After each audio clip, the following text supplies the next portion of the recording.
Learning with Subrata YouTube চ্যানেলে তোমাদের সকলকে স্বাগত। প্রিয় ষষ্ঠ শ্রেণীর ছাত্রছাত্রীরা, তোমাদের অনেকের রিকোয়েস্টে আজকে আমি সংস্থার ইতিহাস প্রশ্নটা তোমাদেরকে দেখাচ্ছি। ঝটপট করে তোমরা ইতিহাসের অ্যান্সারগুলো বই থেকে খোঁজো এবং কোনো অ্যান্সার যদি না পাও তো কমেন্ট বক্সে আমাকে কমেন্ট করো, দাগ নাম্বার দিয়ে আমি অবশ্যই তার অ্যান্সার দিয়ে দেবো। তো দেখো, একের দাগে এখানে 16টা এমসিকিউ প্রশ্ন দিয়েছে। এই যে অ্যান্সারগুলো করে দেওয়া আছে, তোমরা এখান থেকে অ্যান্সারগুলো করবে না, কারণ অনেক স্টুডেন্ট করেছে, এখানে ভুলভ্রান্তি থাকতে পারে। এই অ্যান্সারের মতো তোমরা কিন্তু কোনো অ্যান্সার করবে না। তো দেখো, প্রত্যেকটা আমি অ্যান্সার এক এক করে দেখাচ্ছি, স্ক্রল করে করে তোমরা দেখো এবং অ্যান্সারগুলো খোঁজার চেষ্টা করো এবং প্র্যাকটিস করো। 2 নম্বর পেজে দেখো তোমরা চলে এসেছি, এখানে কিছু এমসিকিউ দিয়েছে।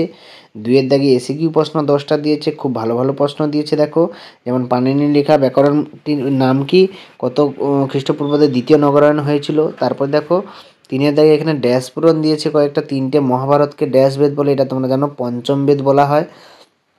3 নম্বর পেজে দেখো পুরাণ সংখ্যা কয়টি, গান্ধার জনপদের রাজধানী কী ছিল, এখানে বামস্তম্ভ ডানস্তম্ভের মিলন দিয়েছে। 2 নম্বরের 5টা এখানে দিয়েছে। 10 নম্বরের প্রশ্নপত্র, কালিদাসের লেখা দুটি বিখ্যাত নাটকের নাম কি। 6-এর দাগে দেখো টিকা দিয়েছে 5টা। 4-এর দাগে এখানে দেখো 7-এর দাগে 3 গুণিতক 5, 3টে প্রশ্ন 5 নাম্বার করে দিয়েছে।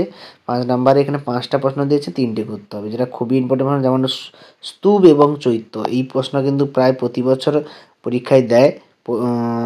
টিচার স্যারেরা বিভিন্ন স্কুলে এই প্রশ্নপত্রটা বারবার দেয়।